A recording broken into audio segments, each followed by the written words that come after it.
በወቅቱ ፖሊስና እርምጃው ላይ የወጣ ምንድን ነው የሚባለው አስደማሚ ነው የሚባለው ኒውስ ነበረና እንግዲህ እናትህ ያው ተጨማሪ ልጅ እንዲኖራቸው እንግዲህ ይመስለኛል ስለት ይገባሉ እና ስለቱም ደግሞ የአንበሳ ልጅ ነው ስለቱም ደረሰ እና ስለቱን አስገቡ ከምን መጀመሪያ ለባቴ ነገረችው አንቺ ክሬዚ እንዲህ አይነት እብዳክ ብቻ ብሎ እሱ ተናደደ። ምክንያቱም አንደኛ ግልገል አንበሳ፣ ሁለተኛ በህይወቱ፣ ሶስተኛ ለቤተ ክርስቲያን ምን ያደርጋል? ተገኘ አንበሳው ግልገሉ አንበሳ ተገኘ ማለት ነው። እናቴን ምን ያክል እንደማከብራት እንደምወዳት እንድታቅ ብለህ ለሕክምና ወደ አሜሪካ ይመስለኛል ሊመጡ ሲሉ አንድ ለእናቱ ያለችን ቮልክስዋገን መኪና ሸጠ። ከዛ ያ ሁሉ ተደርጎ በቢዝነስ ክላስ እንዲመጡ ነው እንግዲህ አሜሪካን ሀገር አንደላቀ ለማምጣት ሞክራ በመጨረሻ ላይ አልተሳካም። ምንድን ያ ሁላችንም ስለምናወራ ሲያጠና ይሄ ነገር ኤምብሬል እኮ ብማር እኔ ማታ ማጥናት እችላለሁ። ይገርማል። it took me one summer I did ብሬን ማንበብ ጀመርኩ። አይነት ነገሮች ካሪኩለሙ ምን ይመስል ነበር፣ እንዴት አይነት ነበር የሚለውን እስቲ ትንሽ በእሱ ላይ ነካ አድርገህ ብታልፈው። ትምህርት ቤቱ በጣም ፉሊ ኮምፕሪሄንሲቭ ነው። ኦልሞስት 90 ከአማርኛ አስተማሪ በስተቀር አብዛኞቹ አስተማሪዎች ከእንግሊዝ ሀገር ነው የሚመጡት። ቲፒካል የእንግሊሽ ካሪኩለም ነበር የምንከተለው። ትምህርት ስንመጣ አይ ቲንክ አንተም በመጽሐፉ ላይ የተርኒንግ ፖይንት ብለህ ገልጸኸዋል፣ የኦሬንጅ ጁስ ጉዳይ አሁን ለደረስክበትና ኦሬንጅ ጁስ እና ያንተ የትምህርት ሂደት ምን አገናኘው ነው? በማስተርስ ማይዤ መቆም የለብኝም። I have to go all the way to pay terminal degree ከሌለኝማ ከነሱ ጋራ ምንም መነጋገርም አትችልም። they so up high ሪስፔክቱ አለ በዚህ ላይ አኮምፕሊሽኖቻቸው በጣም ትልቅ ነው እና ያ ነው እንደውም ኢንቲሚዴት አድርጎኝ ኖ መቀጠል አለብኝ all the way to doctorate degree ማግኘት አለብኝ ብሎ ያስባለኝ አንዱ እንደውም የነሱ ሰክሰስ ነው። መጠራው አንድ ለእናቱ ብዬ ነው መጠራው እና ለዛም ያልኩበት ምክንያት ስላለኝ ነው። ዶክተር ብስራትን ምንም ይዘው ስራም ይዘው ትምህርትም ይዘው ቸርችም ሪሊጅንም ሁሉንም ማድረግ ይቻላል።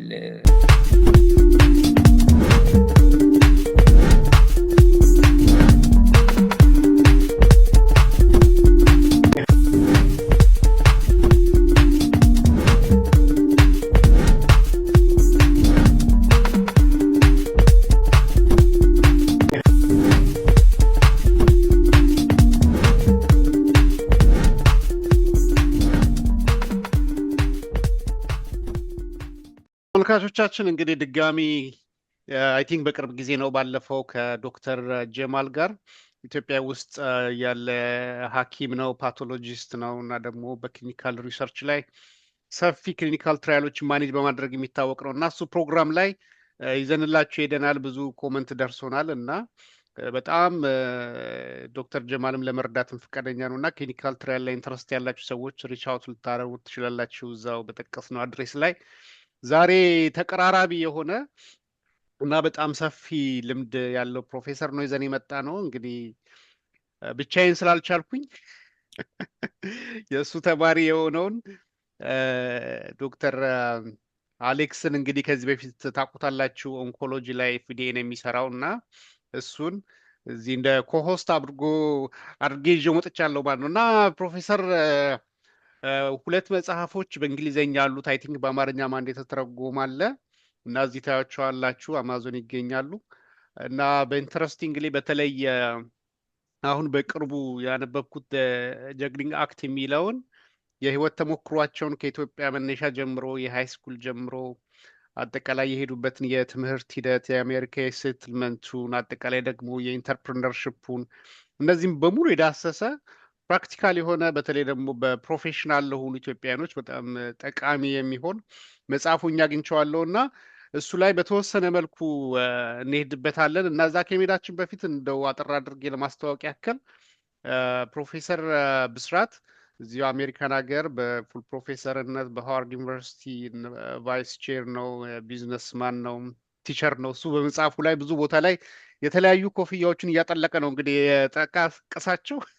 እነሱን ሁሉ መጥቀስ በጣም ከባድ ነው። እድሉን እሰጠዋለሁኝ እና በጥቀቱ ግን በጣም ሰፊ የሆነ የህይወት ተሞክሮን ማካፈል የሚችል እና አይ ቲንክ በደንብ ከዚህ በፊትም ኤክስፕሎር በበቂ ሁኔታ ያላደረግ ነው ብዬ አምናለሁኝ እና ዛሬ በጥቂቱ የዛን ሂደት እናያለን ብዬ ይገምታለሁ። እና ወደዛ በቀጥታ ከመሄድ በፊት ምናልባት በዋናነት ኢትዮጵያ ላይ ካደረጋቸው ኮንትሪቢሽኖች እና በመጽሐፉ ከተጠቀሱት ውስጥ የኢትዮጵያ የድራግ ኢንፎርሜሽን ሴንተር ለመጀመሪያ ጊዜ ስታብሊሽድ እንዲደረግ ከዛም አልፎ ደግሞ የማስተርስ እስከ ፒኤችዲ ድረስ የክሊኒካል ፋርማሲ ፕራክቲስ እና ትምህርት በኢትዮጵያ ውስጥ ዲቨሎፕ እንዲያደርግ ጉልህ አስተዋጽኦ አድርጓል እና ለዛ እጅጉን ላመሰግን እወዳለሁኝ። እና በቀጥታ ወደ ፕሮግራሙ ከመሄዴ በፊት አሌክስም አለ፣ የእሱ ተማሪው ነው እና መጀመሪያ ግን ፕሮፌሰር የምትለው ካለ እና ራስህን ቀረ የምትላቸው ኦፍኮርስ በጣም በርካታ ይቀሩ ይኖራሉ፣ አስተዋውቀ እንድጀምርልን እድሉን እሰጥሃለሁ። እሺ ዶክተር ደረጀ ታንክ ዩ ሶ ማች። አንዳንድ ጊዜ እንትኑ ሲበዛ ሀምብል ሆንና የምናወራው ነገር ይጠፋናል መሰለኝ። ምስጋናውና ሲጠፋ ደግሞ ዶክተር አሌክስ አላት በጊዜው ተማሪ ቢሆን አይ ቲንክ አሁን ፕሮባብሊ አስተማሪም ሊሆን ይችላል። ስለዚህ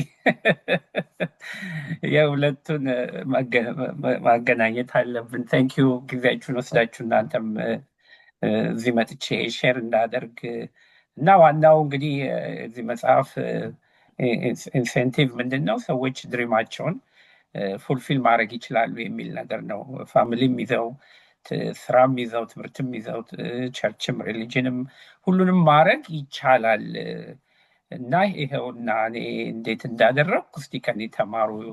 ብዙ ፌለርም ነበረኝ ብዙ ሰክሰስም ነበረኝ እና አዘ ሊድ ይሆናል ከሚል አንጻር ነው እንጂ ሪሊትም ብሎ ስለኔ ስቶሪ ሰዎች እንዲያውቁ አይደለም፣ ግን ከኔ ምን ይማራሉ የሚለውን ነገር ለማሳየት ነው ይህን መጽሐፍ የጻፍኩት። ታንኪዩ ዶክተር ደረጀ ይህን እድል ስለሰጠኝ።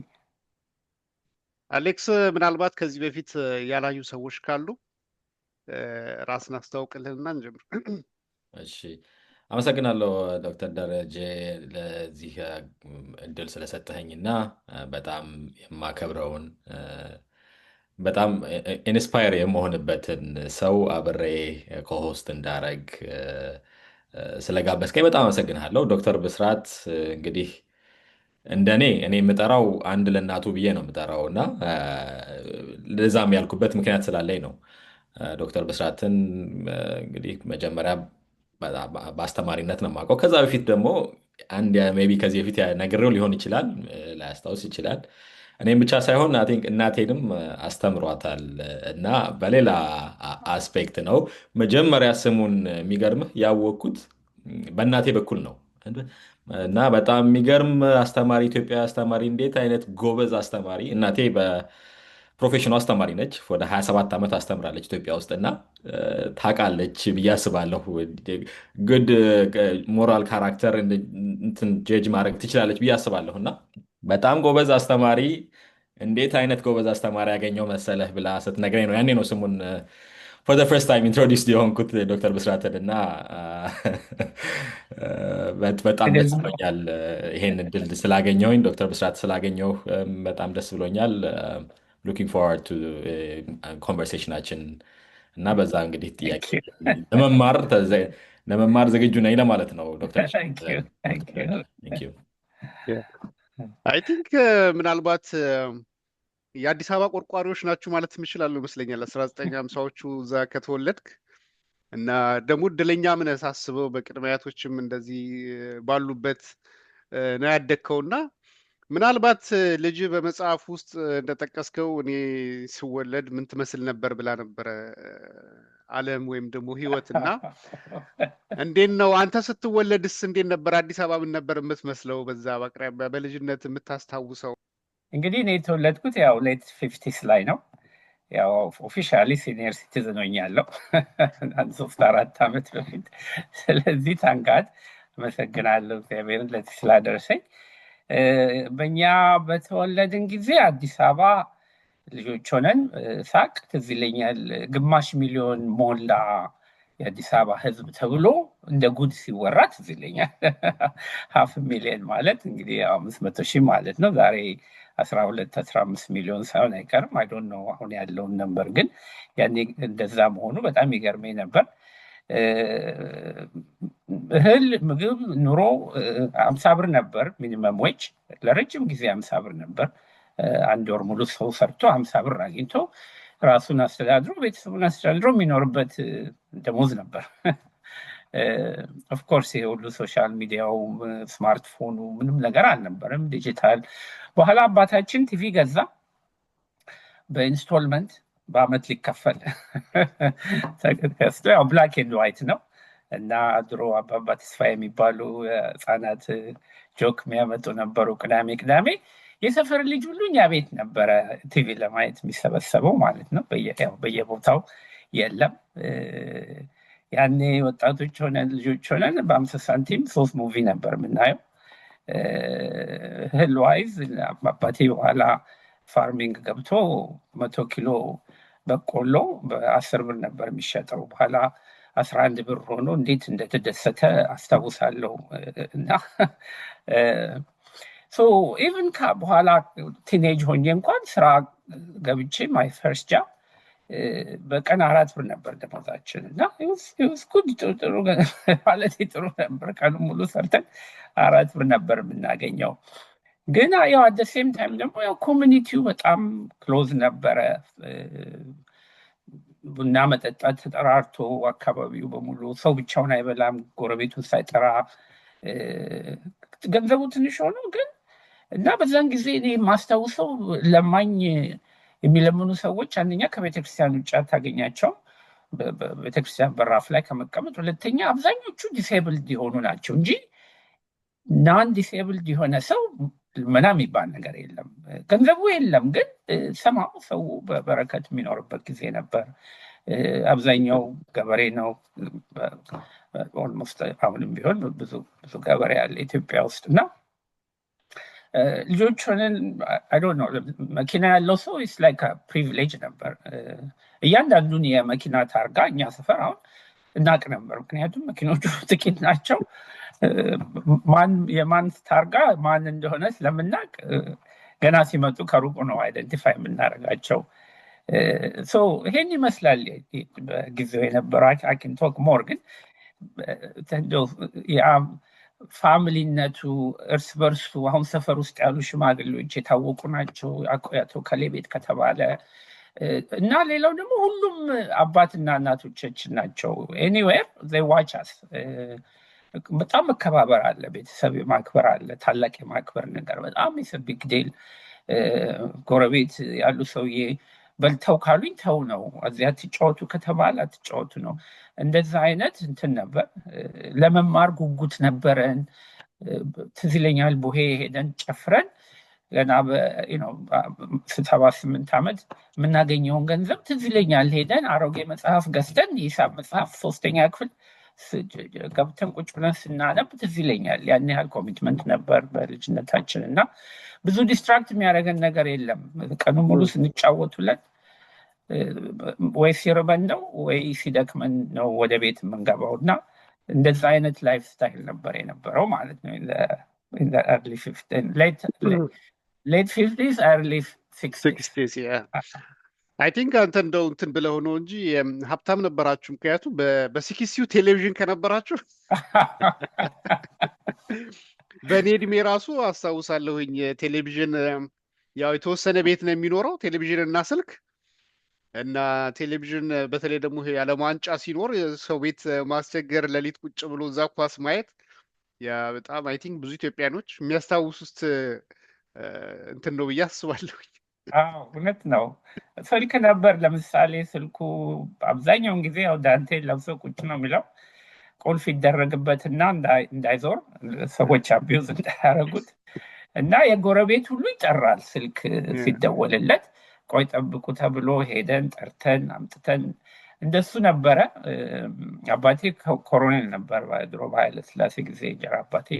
አክቹዋሊ አባቴ ገና በሕፃንነቴ ነው የሞተው፣ አላውቀውም። ስለው አባቴ የምለው የእንጀራ አባቴ ነው እና ኮሎኔል ስለነበረ ፕሪቪሌጅ ነበረው፣ አንዳንድ ፕሪቪሌጅ ነበረው፣ መኪና ነበረው፣ ደሞዝ ስለነበረው ፍሪጅ በኢንስቶልመንት ተገዝቶ ነበረ፣ ፍሪጅ ነበረ እና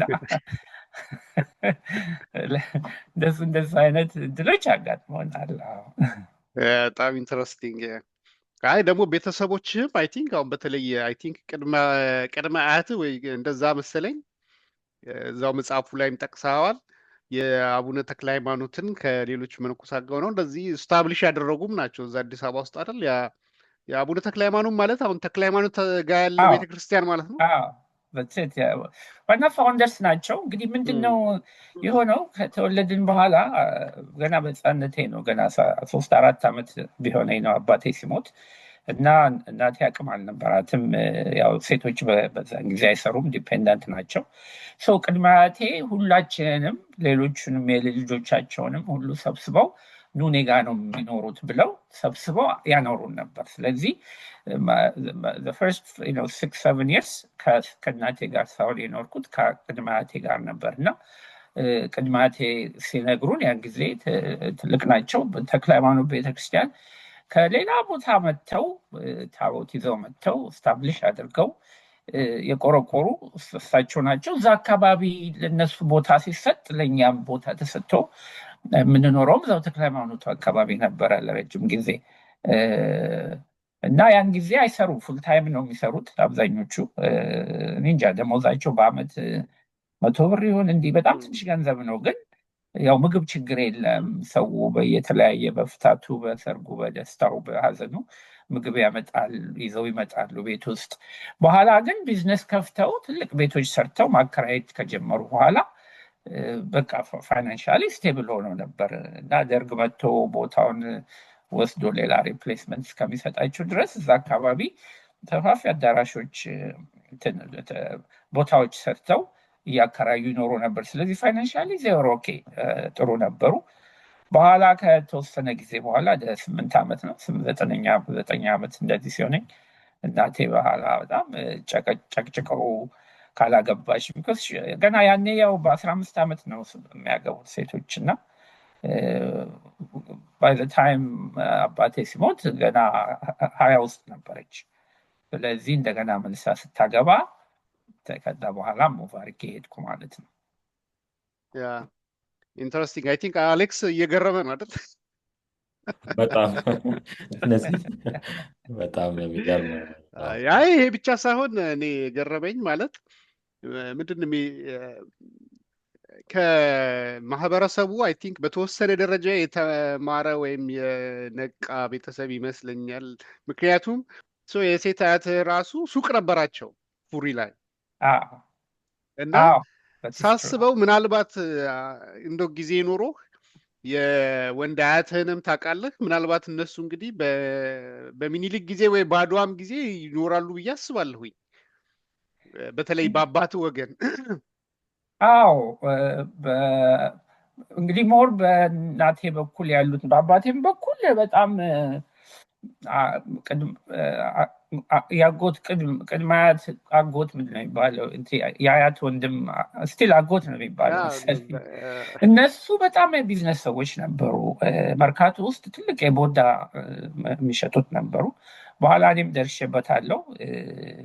እንትን ሲሆን ውርሱ ላይ ከሞተ በኋላ አባቴ ያው አጭር ስለሆነ እድሜው እሱ የወረሰው ከአያቱ ወደኛ ደርሶ ቤት ኪራይ እንወስድ ነበር። ኋላ ደርግ ሲመጣ ተወረሰና እንጂ ቢልዲንግ ነበረው 4 ዩኒት 4 ፍሎር ያለው ቢልዲንግ ሰርተው ትልቅ ይሰሩ ነበረ። ብዙዎች ወንድሞቻቸውን ከገጠር እያስመጡ ቢዝነስ ውስጥ ከተዋቸው ነበር እና እንቅስቃሴው ነበረ፣ ቢዝነስ ነበረ፣ ሰዎች ሰክሰስፉል የሆኑ ነበር በጊዜው፣ ኦፖርቹኒቲውም ነበረ እና እስከ ረጅም ጊዜ ድረስ ኦልሞስት ሃይ ስኩል እስከመሆን ድረስ እንትን ነበር፣ ሼር ነበር። እየሄድን ሼር ሆልደርስ ሚቲንግ ገንዘብ ይሰጡን ነበረ። ቦንዳ የጥጥ ቦንዳ ነበር የሚሸጡት እና አይ ሪመምበር ዚስ ኢዝ ዘ ላስት ታይም እንግዲህ ከዚህ በኋላ ሰዎቹ በሙሉ ስላለቁ ስለተበታተኑ የቦንድ ሽያጭ አቁመናል። ለእናንተም ሼር የምንሰጠው ሁሉ አቁመናል። ያኔ ልጅ ሆኜ ኖቲስ አላደረገውም ነበር እና ግን there was life አሁን እንደምናስበው ያኔ ዝም ብሎ የገጠር በፈረስ እየሄዱ ግብርና ብቻ ሳይሆን ላይፍ ነበረ። አሁን የምንለው ሞደርን ስታክ ማርኬት ማለት ነው። በተዘዋዋሪ መንገድ ሼር ሆልደሮች ነበሩ ያን ጊዜ። በጣም ኢንተረስቲንግ። ምናልባት አንተም ጠቅሰዋል። አሁን ያው ደርግ መጣና የባላባቶችን እንደዚህ እንትን አይ ቲንክ ወረስ አይደል እንዴ? ነው እሱ ነገር ያው ፊውዳል ነበርክ ማለት ነው ወይ? ማለት ነው በጊዜው ግን ያው ሰርተው ነው። ምክንያቱም ቅድሚያቴ ኦፍኮርስ ቅድሚያቴ በሴቷ በኩል በእናቴ በኩል ያሉት ቅድሚያቴ he started from zero። ምክንያቱም ከገጠር ነው የመጡት። ከገጠር ታቦት ይዘው የተክለ ሃይማኖት ታቦትን ይዘው ሲመጡ ምንም ነገር አልነበራቸው። መሬት ነው የተሰጣቸው በሙሉ። ያኔ ቸርች ውስጥ ያገለግሉ የነበሩት የአካባቢ ባዶ ስለነበረ መሬት ነው የተሰጣቸው። ያን መሬት ወስደው ወደ ቢዝነስ ቀየሩት። ወንዱ ቅድሚያቴ የቢዝነስ ሰው አልነበሩም። ቶታሊ ሪሊጂየስ ሰው ነበሩ፣ ያው ቸርች እድሜያቸው። ሴቷ እና በኋላ ደግሞ አያቴ እነሱ የቢዝነስ ሰዎች ነበሩ። ያንን ቦታ ወስደው ለራሳቸው ትዝ ይለኛል ፎቅና ምድር ቤት ሰርተው የቀረውን ከፊት ለፊት ያለውን የበርበሬ በረንዳ አድርገው ለበርበሬ በረንዳ ለሚሰሩ ሰዎች አከራይተው ከዛ ከሚያገኙት መርካቶ ሄደው ቤት ሰርተው ያረጉ ነበር ማለት ነው። በአባቴ በኩል ያሉት ደግሞ አያቴ በዜሮ ነው የመጡት። ሲመጡ አዲስ አበባ እና ቢዝነስ ውስጥ ገብተው ወንድሞቻቸውን አምጥተው ቤተሰብ አምጥተው እና ስታብሊሽ አድርገው ያደጉት ከዜሮ ተነስተው ነው። የእንጀራ አባቴ እንግዲህ አባቴ እያልኩ ነው የምጠራው። እሱ ደግሞ ከጡረታ ሲወጣ ከኮሎኔልነት ተበሳይቶ ነው። አክቹዋሊ እድሜውም ደርሶ አልነበረም፣ ግን ጀነራል ለመሆን በጣም ይጓጓ ነበርና አንዳንድ ጓደኞቹ ጀነራል ሆነው እሱ ሳይሆን ቀረና ሂድን ነው አፖይንትመንት ዝም ብሎ በኤፊሽንሲ ሳይሆን በእንትን እንደሆነ ፖለቲካ አለው። ብዙ ፖለቲክስ ነበረው እና በጊዜው ብዙም አላወቀበትም ፖለቲክሱን። ስለዚህ በቃ እኔ ጡረታ መውጣት ፈልጋለሁ እና ኮምፐንሴሽን ብሎ ጃንሆይ ጋር ቀርቦ ጃንሆይ መሬት ሰጡት ወደ ወለጋ ውስጥ ካምቦ አልፎ ወደሆነ ገጠር ውስጥ ነው። ሊትራሊ ምንም ያለማ ሰው የሌለበት አካባቢ ነው ቦታ ተሰጠው። ያን ቦታ ትራክተር ተገዝቶ ያኔ ሰው ቀጥሮ ሄዶ 2-3 ዓመት ሙሉ እዛ ላይ ኢንቨስት አድርጎ ያው ደርግ ሲመጣ በሙሉ እንዳለ ያው ችግሩ እንዲህ አይነት ነገር ሲመጣ ያው እንደ ወረርሽ ነው። ያው አንድ ጊዜ ሁሉም ተጠቅልሎ ነውና እንደዛ እንትናለሁ። በጣም ኢንተረስቲንግ ያደረገኝ አሌክስ እዚህ ላይ ምንድነው አንድ በወቅቱ ፖሊስና እርምጃው ላይ የወጣ ምንድን ነው የሚባለው አስደማሚ ነው የሚባለው ኒውስ ነበረና እንግዲህ እናትህ ያው ተጨማሪ ልጅ እንዲኖራቸው እንግዲህ ይመስለኛል ስለት ይገባሉ እና ስለቱም ደግሞ የአንበሳ ልጅ ነው። ስለቱም ደረሰ እና ስለቱን አስገቡ። ከምን ቬሪ ኢንትረስቲንግ ነው። 3 ልጅ ወልዳ ነበረ ከመጀመሪያው ባሏ ከኛ አባት ማለት ነው። ግን ያው ሂዳ አይደርሊ። ስለዚህ እሷም ልጆቿን ቅድመ አያታችን ጋር አርጋንኛ ሁላችንንም እሷም ደግሞ ላይፍን ስትራግል እያደረገች በምትሞክርበት ጊዜ እንዳልኩት she's young, she's very good looking ፑሽ አረጓ ማግባት በጭራሽ አልፈልግም ብላ 7 ዓመት ተቀመጠችና በኋላ ግን ኮሎኔል እንጀራ አባታችን he was very smart እምቢ አለች። ቢለምናት ያን ጊዜ አስቸጋሪ ነው፣ ሴቶች ጋር እንደ ልብ አይገኙም። እምቢ ስትለው ትዝ ይለኛል ኤቭሪ ሰንዴይ ሽንት ስጋ እየገዛ ቅድመ አያታችን ቤት ይዘው ይመጣ ነበር። እነሱን እንደዛ የተንከባከበ አይ ዶንት ኖ ዊስኪ ያምጣ ግን አይ ኖ ቦትሎች ይዞ ይመጣ ነበር እና ኮንቲኒየስሊ ሲመጣ ስራውን እሱ አልነበረም የሚሰራው። እነሱ ይሄን ሰው የማግባት አለብሽ ብሎ ተነሱባት ማለት ነው። ኢንዲሬክትሊ እሷን ለማግኘት ቅድመ አያቶችን ነበረ። አይ ቲንክ ሂዝ ስማርት። እሱም ሌላ ትዳር ነበረው ከዛ በፊት እና እናቴ ፋይናሊ ካገባችሁ በኋላ ሶስቱም የኔ ልጆች ናቸው። እሱም የራሱ ልጅ አለ። አንድ ልጅ የለኝም፣ አብረን ልጅ የለንም። በዚህ ላይ ልጅ ትወድ ነበር። ከኔ በፊት የተወለዱ 2 ልጆች ሞቶባታል በእኔና በትልቅ ወንድሜ መካከል። ስለዚህ በጣም ታዝንና ትጸልይ ነበር። ቤተክርስቲያን ብዙ ትለምን ነበር እና አንድ ጊዜ ተዋል መጽሐፉ ላይ ቤተክርስቲያን ገብታ ስታለቅስ ቀና ስትል በአጋጣሚ እዛ ግድግዳው ላይ የተለጠፈ የአንበሳ ግልገል የተኛበት ሳር ያለው እንትን እንዴት እንደለጠፉም አላውቅም። እና እዛ አየች እና ልጅ ከሰጠኝ እንደዚህ የሚመስል ግልገል አንበሳ እመጣለሁ ብላ ትሳለች። እሱ ነው እዛ ታይትል የሰጠሁት።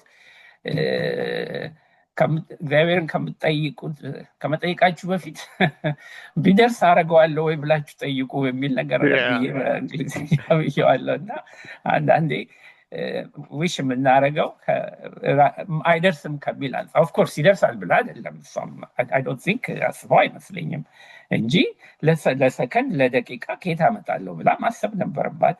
ግን ያው ላሳጥርልህና በአመቱ እቺ እህቴ ተወለደች።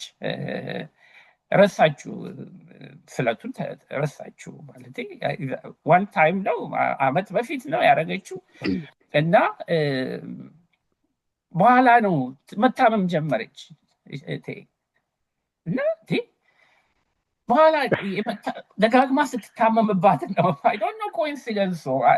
እኔ ክርስቲያን ነኝ አምናለሁ በእግዚአብሔር፣ ግን ያ ኮኢንሲደንሱ መንፈሳዊ ነገር ይኑረው እንደው በአጋጣሚ ይሁን ግን አናሹር አይካንት ያል ኤኒዌይ ትዝ አላት እና አንበሳ ከየት ይመጣል መጀመሪያ ለአባቴ ነገረችው። አንቺ ክሬዚ እንዲህ አይነት እብድ አግብቼ ብሎ እሱ ተናደደ። ምክንያቱም አንደኛ ግልገል አንበሳ፣ ሁለተኛ በህይወቱ፣ ሶስተኛ ለቤተክርስቲያን ምን ያደርጋል? ምን ክሬዚነት ነው? እንዲህ አይነቱን አይሆንም፣ ገንዘብ ስጪ ብለው ለቤተሰብ ሁሉ በቃ ጮሆባት። ስለዚህ ገንዘብ አድርጋ ስትሰጣል እህቴ ስቲል መታመሟን ቀጠለች እና ልቧ ይነግራት ነበር ነው ይሄን የተሳልኩት ይሄን ማድረግ አለብኝ ብላ።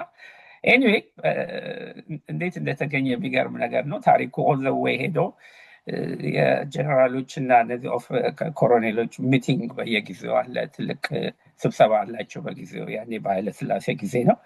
እዛ ላይ እያወራ እንደ ወሬ ሆነ እዛ የሱ ክለብ ውስጥ እና ፋይናሊ አንድ ሰው መጥቶ የሚገርም ነገር ነው ለካ የኢትዮጵያ እነዚህ እንትኖች ብዙ ነበር 6 ኪሎ፣ ሌሎችም እነዚህ ምንድነው መናፈሻ ቦታዎች በሙሉ በስሩ የነበረ ሰው አዝኖ በመቶ ብር ከፍላ ነው የተሰጣል። ተገኘ አንበሳው፣ ግልገሉ አንበሳ ተገኘ ማለት ነው። ከ4 ኪሎ ተገኘ። I don't think በራሱ ኦቶሪቲ ነው እንጂ I don't know ተፈቅዶለት እንግዲህ ከተፈቀደለትም all the way በጊዜው ትልቅ ኦቶሪቲ ጋር መሄድ አለበት። እንግዲህ ኃይለ ሥላሴ ጋር መድረስ አለበት እንዲህ አይነት ነገር ብዬ ነው የማስበው። እና ፖሊስ እና እርምጃው ያን የሚባል ጋዜጣ ነበር፣ እዛ ላይ ወጣ ፍሮንት ፔጅ ላይ ነበረች አክቹዋሊ። አይ ቲንክ አንበሳውም ቤተክርስቲያኑን ተቀብሎ ተንከባክቦ እንዳሳደገው ነው አይደል? እና ይሄ በቤተክርስቲያን እንትን አለ እንደ ሚስጥር ቤት የሚባል አለ። ቅዱስ ቁርባን ምን የሚሰሩበት ቦታ ለየት ያለ ሰው የማይገባበት የተወሰኑ ሰዎች ብቻ የሚገቡበት ኤሪያ አለ እና ሁሉም ቸርች እንደሱ አላቸው። እና እዛ ውስጥ መከላከያ ሰው እንዳይገባ እዛ በሚስጥር የተወሰኑ ሰዎች ብቻ ስለሚገቡ እዛ የተረፈ ምግብ እያበሉት አርጅቶ ሞተ አሉ። እኔ ፋይናሊ አላወቁ አላየሁትም፣ ግን ፍሮም ዘ ስቶሪ ከነገሩኝ ያ አርጅቶ እንደሞተ እነሱም እንደተቀበሉ ነው የሚያሳየው።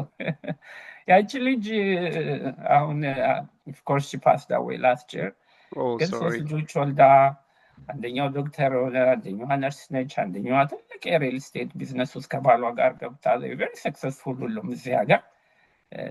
ግን ላስት ይር ነፍስ ይማር። ግን በወቅቱ ስሟን ማን ነው ሏት? ታሰውልሽ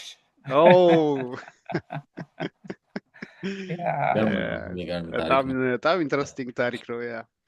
ወደ እንትን እኮ ከመግባቴ በፊት እንደው ሃይላይት ተወሰኑትን ላርጋቸው ብዬ ነው። እና ምናልባት አሌክስም ካለ እዚህ ላይ ትጨምራለና ምናልባት ያ ሁሉም ሰው እናቱን ቤተሰቡን እንደዚህ መንከባከብ እንደዚህ ማድረግ ይወዳል። እና እናቴን ምን ያክል እንደማከብራት እንደምወዳት እንድታቅ ብለህ ለሕክምና አይ ቲንክ ወደ አሜሪካ ይመስለኛል ሊመጡ ሲሉ አንድ ለእናቱ ያለችን ቮልክስዋገን መኪና ሸጠህ ከዛ ያ ሁሉ ተደርጎ በቢዝነስ ክላስ እንዲመጡ ነው እንግዲህ አሜሪካን ሀገር አንደላቀ ለማምጣት ሞክረህ በመጨረሻ ላይ አልተሳካም። ምንድን ይሄ ሩማቲክ ሃርት ዲዚዝ ነበራት። ኢትዮጵያ ውስጥ በጣም ኮመን ነው።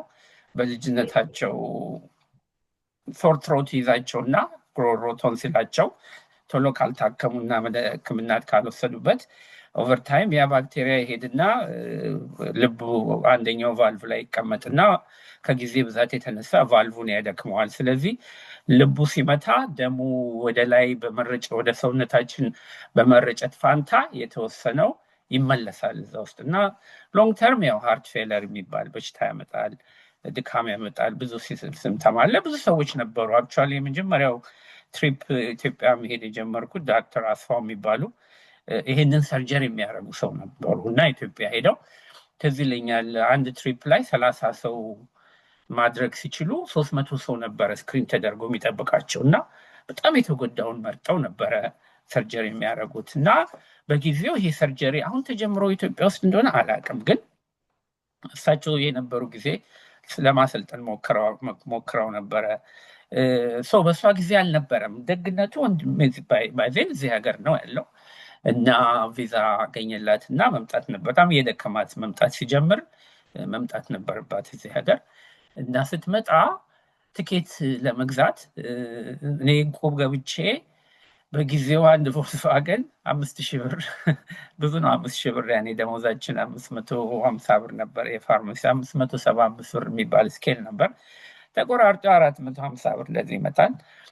ከዛም ብዬ መኪና ገዝቼ ነበር 1-2 ዓመት ሰርቼ እና እሷ መምጣት ስለነበረባት ትኬት መገዛት ነበረበት እና ትኬት ኦፊስ ሄጄ እንደዚህ አሟት እንደዚህ ነው ስላት፣ አይ እሷ ለሳቸውማ የግድ ፈርስት ክላስ መግዛት አለብህ፣ በዚህ አይነት በሽታ የሚሄዱ ከሆነ ኮንፈርት ያስፈልጋቸዋል፣ አርፈው ነው። ያን ጊዜ ቀጥታ ፍላይት የለም ከኢትዮጵያ ወደዚህ።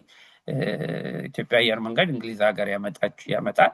እንግሊዝ ሀገር አንድ ቀን አድረው ከዛ ደግሞ በሌላ ኤሮፕሌን ነው ወደ አሜሪካ የሚመጣው እና ሰው ገዛሁላትና ሄደ ገባች ማለት ነው። ያቺ 5,000 ተሸጠች። እኔ 50 ብርም አልተረፈኝም መሰለኝ። ቤዚካሊ ትኬቱን ነው የገዛው እና እኔ ያው እግረኛውን ከዛ በኋላ ባስ እየጠበቁ መመላለስ ጀመርኩ አዲስ አበባ ማለት ነው።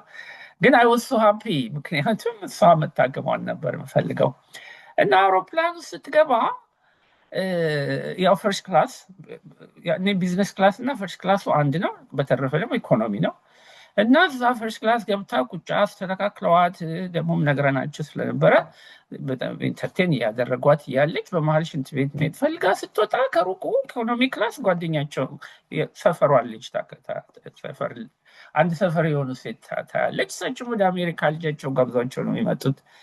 ከዛ ትሄድና ተሳስመው እንደምንወት ከሌ እንዴት ነው ደህና ነዎት ተባብለው መጨረሻ ላይ ቁጭ በሉ። ምነው የእርሶ ቦታ ጠበበ? የኔ እኮ ሰፊ ነው። እዛ በጠርግ ለእግርም መዘርጊያ ያለው አይሆንም። ኑ ከኔ ጋር እኔ ጋር አጠገብ ይቀመጣሉ ብለው ተያይዘው ሲሄዱ ሆስተሶቿ ኦፍኮርስ ያስቆሟቸው እና እሳቸውም ወደዚህ መምጣት አይችሉም፣ ኢኮኖሚ እኮ ነው። ታዲያ ምንድን ነው የሚሻለው? እርስዎ መሄድ ይችላሉ፣ እሳቸው ግን መምጣት አይችሉም። እና ገና ከአውሮፕላኑ ኦልሞስት ተነስቶ እንጃ ቬሪ ፊው ሚኒትስ ነው ሄደው እና አይ ካልተቻለማ እኔ ከሳች አንድ ነው የሚሆነው ብለው የ5,000 ብር ቀልጦ ከኢኮኖሚ ክላስ ተጣብቀው አሜሪካ ገባች እና ምን ያህል ፍሬንድሺፕ ነው የሚያሳየው በጊዜው የሰዎች ፍቅር እንዴት እንደነበረ ለጓደኝነት ያላቸው ቫሊዩ የእሷ ምቾቱ ሳይሆን ከሳቸው ጋር ሪላክስ ፕሮባብሊ ቦርድ ትሆን ይሆን ነበር እዛ ምንም የሚያጫውት ሰው ባይኖር ዋናው እኮ የእሷ ኮንፈርት ነው እንጂ ይሄን ብናቅ ኖሮ ኦፍኮርስ ሌላ ነበር ውሳኔው። ግን የሚያሳይህ ይህንን ነው በዛን ያ ጊዜ የነበረውን ሪሌሽንሽፕ እና ቫሊዩ የሚሰጡት ነገር ምን እንደነበረ ነው። ያ በጣም ኢንተረስቲንግ ነው። እና አሁን ወደ ትምህርቱ ሴክሽን እንገባ ነው። እንግዲህ ወደ ትምህርት ስንመጣ አይ ቲንክ አንተም በመጽሐፍ ላይ የተርኒንግ ፖይንት ብለህ ገልጸኸዋል። የኦሬንጅ ጁስ ጉዳይ አዎ ለትምህርት አሁን ለደረስክበት እና ኦሬንጅ ጁስ እና ያንተ የትምህርት ሂደት ምን አገናኘው? ነው።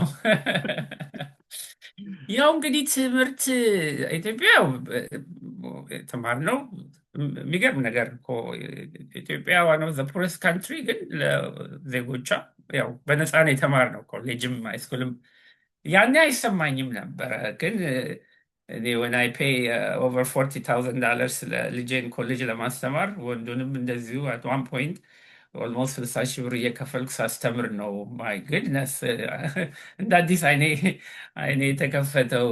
እኔ ያው ማስተርስም ሳገኝ ባችለርም ኢትዮጵያ ነው የተማርኩት እና በነፃ መማራችን ትልቅ ፕሪቪሌጅ ነው። ኦፍኮርስ ቢኮዝ ኦፍ ዛት ደግሞ ሪሶርሱም ሊሚትድ ነው እና ብዙ ይረበሽ ነበር ሃይስኩል እያለን። እስከ 10ኛ ክፍል ከተማርን በኋላ ደርግ መጣ፣ ኃይለሥላሴ ወረዱ፣ በጣም አንሬስት ተፈጠረ እና ሁላችንም በቃ ትምህርት ቤቶች በሙሉ ተዘጉ። ረብሻ ነው ረብሻ ነው ረብሻ ነው እና ሁለት ነገሮች ናቸው ማስታውሰው። የመጀመሪያው ሁለተኛው አሁን አንተ ያነሳው ነው። የመጀመሪያው ግን 10ኛ ክፍል ጨርሰን በቃ ወጣን። ትምህርት ቤት ተዘጋ። የትምህርት ቤት መሄድ አይቻልም ነበር። 11ኛ ክፍል ገና እንደጀመርን ነው። 1-2 ሴምስተር ያኔ ኢህአፓ የሚባል መጣ። ሰዎች ማለቅ ጀመሩ። ብዙ የሚያሳዝን ነገሮች በታሪክ ተሰርተዋል። በጊዜው በደርግ ጊዜ በጣም ብዙ ወጣቶች ያለቁበት ጊዜ ነው። ስለዚህ ስራ ፈልጉልኝ ብዬ እኔም ፈልጌ ያው ረድተውኝ ስራ አገኘሁና ስራ መስራት ጀምሬ 1 ዓመት ነው እንደዚህ ከሰራው በኋላ አንድ ቀን አባቴ መጥቶ ወይ ጉድ ልጃቸው 12ኛ ክፍል ወድቆ ተቀመጠ መባል ለካ ክብር ነው አለኝ። ምክንያቱም እኔ 12ኛም ገና አልደረስኩም እና በቃ ይሄንን ነው ብሎኝ የሄደው። ምንም ከዛ ሌላ ነገር አልጨመረም። ሂጅስ ሙቭ ዋቅት በቃ ሄድስ ሚ መተኛት አልቻልኩም። በኔክስት ዴይ ሄጄ የማታ ያልተረበሸ ትምህርት ቤት ፈልጌ የማታ ትምህርት ቤት ገባው። እዛም ገብተን ምንም ሳንማር 11ኛ ክፍል አለቀ። ቤዚካሊ አብዛኛውን ታይም አጥፍቼው ነበር የገባሁት። ግን 12ኛ ተአለፋችሁ ተብሎ አሁን ከዛ በኋላ ቆመ። በቃ እንደገና ምንም ትምህርት የለም እና እናቴ አንድ ቀን ጁስ ግዛልኝ ብላ ጠየቀችኝ ማለት ነው። ጁሱ የሚገዛበት ቦታ ከዛ ትምህርት ቤቱ ፊት ለፊት ነው፣ ግን ለእኛ አንድ 30 ደቂቃ በእግር ያስኬዳል። ድሮ ባስ ነበር 19 ቁጥር ምናምን እንላቸው። በባስ ሄጄ ጁስ ገዝቼ መምጣት ነበር። አይ ዋዝ ናት ሃፒ፣ ምክንያቱም ለጁስ ብዬ ሌላ ናዘር አወር ላጠፋ ነው እና ኧረ እባክሽ ነው የሚሰራው ነገር አለ አልፈልግም። በቃ ስንፍናም ነው በዛን ጊዜ፣ ምንም የተለየ እንትን አይደለም። ግን ኤኒዌይ እንዳታዝንብኝ ፈራሁና ኦኬ ብዬ ተነስቼ ሄድኩ ማለት ነው። ጁሱን ገዝቼ ስመለስ ባሷ ቀረች። ቶሎ አትመጣም። በግማሽ ሰዓት አንዴ ነው የምትመጣው እና ያልኔ ነው እንግዲህ ሚራክል የተፈጠረው። የትምህርት ቤቱ ዩኒት ሊደር የሚባል አለ። ተማሪዎች በጊዜው አይደሆነ ታስታውሱ እንደሆነ አየኝና አንተ ያቀኛል፣ ክላስ ውስጥ ያቀኛል እና ማትሪክ ተፈትን አንተ 12ኛ ደርሰህ የለም እንዲያው ማትሪክ ተፈትን ተመዝግበሃል? አልተመዘገብኩም። ለምን አለኝ። አይ በቃ ትምህርት ቤት ተዘግቷል። ያው የዛን ጊዜ ስድብ እንደ ምርቃት ነው የምትቆጥረው። በጣም ነው የሰደበኝ፣ ግን በኔጌቲቭ አናየውም ነበር። ሰማው ያው ለኛው ጥቅም ነው ብለን ስለምናስብ ስማ አለኝ። ዛሬ ቀኑ አልፎ ዴድላይኑ አልፎ ፔናልቲው እኮ 5 ብር ነው በጊዜው። በፔናልቲ የሚመዘግቡበት ዛሬ ነው የመጨረሻው ቀን አለኝ። ዛሬ ካልተመዘገብ አንድ ዓመት መቀመጥ ነው ሲለኝ በጣም እንዴ ተማሪዎች እነከሌ ያን የሚያስረብሹ ልጆች ነበሩ፣ እነከሌ በሙሉ ተመዝግበዋል አለኝ። አውቀው ይሁን ሞቲቬት ሊያደርገኝ ይሁን አምናሹር። በቃ ስበር ሄድኩ እናቴ ጋር። እኔ ጋር አልነበረኝም ገንዘብ፣ ስጭኝ አልኳት። ሆልቲንግ እኮ 30 ብር ነው፣ 6 ትምህርት ትመዘገባለህ ሲሉኝ ሂሳቡን ሳስበው ከነ ፔናልቲው 6 ትምህርት መመዝገብ እችላለሁ ብዬ ተመዘገብኩ። ግን ችግሩ ምንድን ነው? ከዛ በኋላ ማትሪክ በወሩ ይሁን በ2 ወር ውስጥ ነው እንግዲህ የሚመጣው። መመዝገቡ አንድ ነገር ነው። አላጠናው፣ አልተማርኩ። ደግነቱ ሃይስኩል የተማርኩት ጀነራል ዊንጌት ሃይስኩል ይባላል። ድሮ እንግሊዞች በነበሩበት ጊዜ ነው። በጣም አድቫንስ አስተምረውን ነበር። ሃይሊ ኮምፔቲቲቭ ትምህርት ቤት ነው። እዛ ለመግባት ከ3000 ሰው ያውም ከክላስ ከ1ኛ እስከ 3ኛ ከሚወጡ ልጆች እነሱ ተመጥበው አዲስ አበባ ብቻ 3000 ሰዎች ተፈትነን 30 ሰው ነው የወሰዱት። እና ትምህርቱ በጣም ብዙ ነገር አስተምረውን ስለነበረ ጠቀመኝ። ግን ምንድን ነው ወዴት ነው የሚሄደው ብዬ ሳስብ 2 ጓደኞቼ ትዝ አሉኝ። አንዱ አሁን የትልቅ ባንክ እዛው፣ ሁለቱም ኢትዮጵያውያን ያሉት የትልቅ ቢዝነስ የባንክ ሲኢኦ ሆኖ ነው የሚሰራው። አንደኛው ደግሞ ከአንገት በላይ ሐኪም ሆኖ ነው የሚሰራው። እና ቤታቸው ቅርብ ነው፣ የአንደኛው ቤት ቅርብ ነው። እና ሄድኩ ካረኩና ማትሪክ ልፈተን ተመዘገብኩ። ተመዝግባችኋል? እኔ እኮ ተመዝግባችኋል ወይ ለማለት ነው ሲል፣ አሁን ያማ ተመዝግበን ጥናት ጀምረናል። እንዴት ምንድን ነው የምታጠኑት? ምን እንደምጠይቃቸው አላውቅም ነበር። በኋላ ሲያዩ ይታያል፣ እዛ ጋ 5-6 መጽሐፍ ቆልለዋል በአንድ በኩል። ያን የጨረስነው ነው፣ ውሰድና አጥናና አምጣ፣ እስከዛ ደግሞ ሌላ እንጨርሳለን፣ እንዲህ እያልክ ከኛ ጋር ካቻፕ ታደርጋለህ አሉኝ። እና በዛ ያው መጽሐፍ ወስጄ ማጥናት ጀመርኩ። ደግነቱ ጥሩ ባክግራውንድ ነበረን ሃይስኩል፣ እና አልተቸጋገርኩም። ፈተናውንም ተፈተንኩ። ከ6ቱ 5ቱን ያመጣው ያውም ሳቁብኝ። አንደኛ 6 እነሱ 7 ወስደው ሁሉንም ስትሬት ኤ ነው ያመጡት። እና አንደኛ 6 በመውሰዴ ሳቁብኝ። ሁለተኛ ቢ መቀላቀሌ ደስ አላቸው። እና ያ ጁስ ነው አነስትሊ እናቴን ያኔ እምቢ ብል ኖሮ ያም ሰውዬ አያገኘኝም ነበር፣ እና እዚህም ላልደርስ ይችላል ነበር ማለት ነው። ፋሎዊንግ ይር ደግሞ ምን እንደሚፈጠር አይታወቅም። ብዙ ወጣቶች የሚያልቁበት ጊዜ ነበር። ሬሳ ተራምደን የሄድንበት ጊዜ ነበረ። ማታ ትምህርት ቤት ስንሄድ ዊንጌት ትምህርት ቤት ፊት ለፊት መድኃኒዓለም ትምህርት ቤት ስንማር ሬሳ ደግሞ ደርግ አያነሳቸውም ነበረ። ገሎ እዛው ሜዳ ላይ ጥሎ ነው የሚሄደው። አንዳንዴ ገንዘብ ያስከፍላል ሬሳ ለመውሰድ። ወስደ ደግሞ የሚያለቅሱትን ደግሞ እነዚህ አዳሪ ምንድን ነው ፖለቲካ ስም ነበራቸው፣ ለሱ ነው ወይ የምታለቅሱት ብሎ የሚያስርበት ጊዜ ነበረ። ለቅሶ ቤት ድንኳን ተተክሎ ቁጭ ብሎ ለማልቀስ ፍራቻ ነበረ። ከነገ ወታደሮች ይመጣሉ። እና እግዚአብሔር የጠበቀ ምንድን ነው ያን ማትሪክ በማለፌ ዩኒቨርሲቲ ስንገባ ኦልሞስት 8 ወር ነው 9 ወር ከግቢ አልወጣንም። ምክንያቱም ልክ ከወጣህ ወጣት ከወንክ ኤኒባዲ ኤኒ ወታደር ኤኒ ተላላፊ ሊያስር ይችላል። እና ያ ጁስ ናት ኦንሊ ማትሪኩን ማለፌ እና ሳይሆን መደበቂያ ቦታም እንዳገኝ እድል ነው የሰጠኝ። ያ ኢንተረስቲንግ። እሱም ብቻ አይደለም፣ እንደውም የሚገርመው የመብራት ይጠፋ ስለሆነ እንደው በማታ ማጥራት አለብኝ ብለህ ብሬንም ያጠናህበት ወቅትም ነበረ አይደለ? አዎ። እሱ ደግሞ ዊንጌት ከገባው በኋላ ያልተረዳሁት ነገር፣ እኔ ዊንጌት ስገባ እንዳልኩ ከ3000 ሰው ከ1ኛ እስከ 3ኛ በክላሳቸው መውጣት አለባቸው ኳሊፋይ ለማድረግ ለኤግዛም።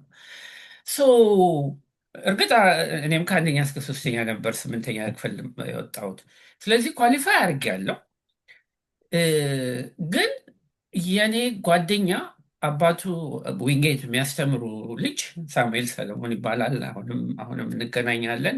ዲሲ ነው ያለው። የድሮ ፈተናዎች አምጥቶ ሰጠኝ። ወደኋላ የ5 የ6 ዓመት ፈተናዎች እንግሊዝኛና ማትስ ነው ፈተናው ሰጠኝ እና እኔ ሌላ ነገር አላጠናም። ያን ፈተና ነው ያጠናሁት። በሙሉ በደንብ አጠናሁት። ገና ጥያቄውን ስታነበው መልሱን እስከማወቅ ድረስ ምርጫውን ሳትነግረኝ መልሱን ሁሉ መንገድ ቦታ ደረስኩ ማለት ነው። ለካ ፈተና ይደጋግማል። እያወጣጡ ከ3 ከ4 ዓመት በኋላ ይደግሙታል። ያን ነው። ስለዚህ ዋን ኦፍ ዘ ታፕ ሃይስት እኔና ሌላ አንድ አብረን ዊንጌት እዛው መድኃኒዓለም የምንማር ልጅ አለ። ይሄ ፈተናውን ሼር ያደረገን እኔና ልጁ ዘ ታፕ ስኮር አምጥተን ገባል። እዛ ላይ ነው ይህ ችግር የተፈጠረው። ልጆቹ በእውቀታቸው ነው የገቡት። እኛ የድሮ ፈተና አጥንተን የገባን እና ስንገባ 4 ቦታ ይከፍሉናል። ክላስ ኤ ዘ ታፕ ስቱደንት ናቸው። ክላስ ቢ፣ ክላስ ሲ፣ ክላስ ዲ እያለ መጨረሻ ዝቅተኞቹ ይገባሉ ማለት ነው። እና እኔ ክላስ ኤ ገባው ማለት ነው። እኔ እና እሱ በኋላ ልጁ ሳይገባ ቀረ። 400 ብር በወር ይከፈል ነበር፣ በአመት ይከፈል ነበር። ቤተሰቦቹ አንከፍልልህም ብለው ሳይገባ ቀረ። እኔ ገባው ማለት ነው።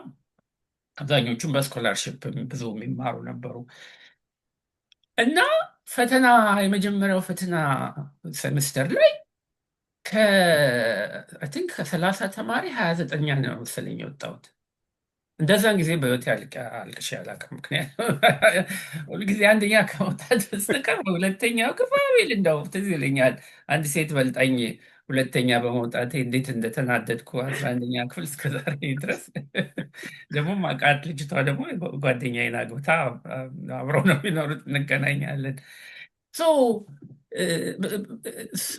እንዴት ላድርግ እና በኋላ ምንድን ነው እንግዲህ የሄድኩት ዘዴ አይ ዶንት ኖ እሱ ብዙ ረድቶኝ አልረዳኝ እንደሆነ አላውቅም፣ ግን ችግር ኢስ ጉድ። አንድ ሰውዬ ሲያወራ ነበረ።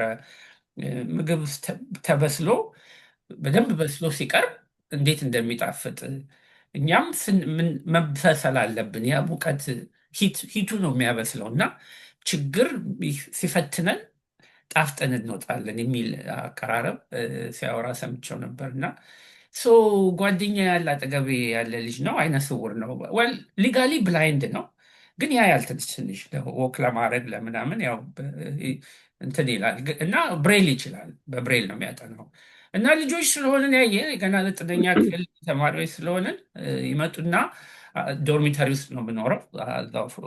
ፉል ታይም ዶርሚተሪ ውስጥ ነው የምንኖረው። ይመጡና 10 ፒኤም ላይ ቼክ አድርገው ሁሉ ሰው መኖሩን አልጋችን ላይ መኖራችን ቼክ አድርገው፣ ትልቅ አዳራሽ ነው። በብሎክ አድርገው ሁላችንም እንተያያለን፣ እንስማማለን። 10 መብራት ያደርፉብናል። አንዳንዴ ፈተና ሲደርስ ሽንት ቤቱ መብራት ስለማይጠፋ ይያዛል።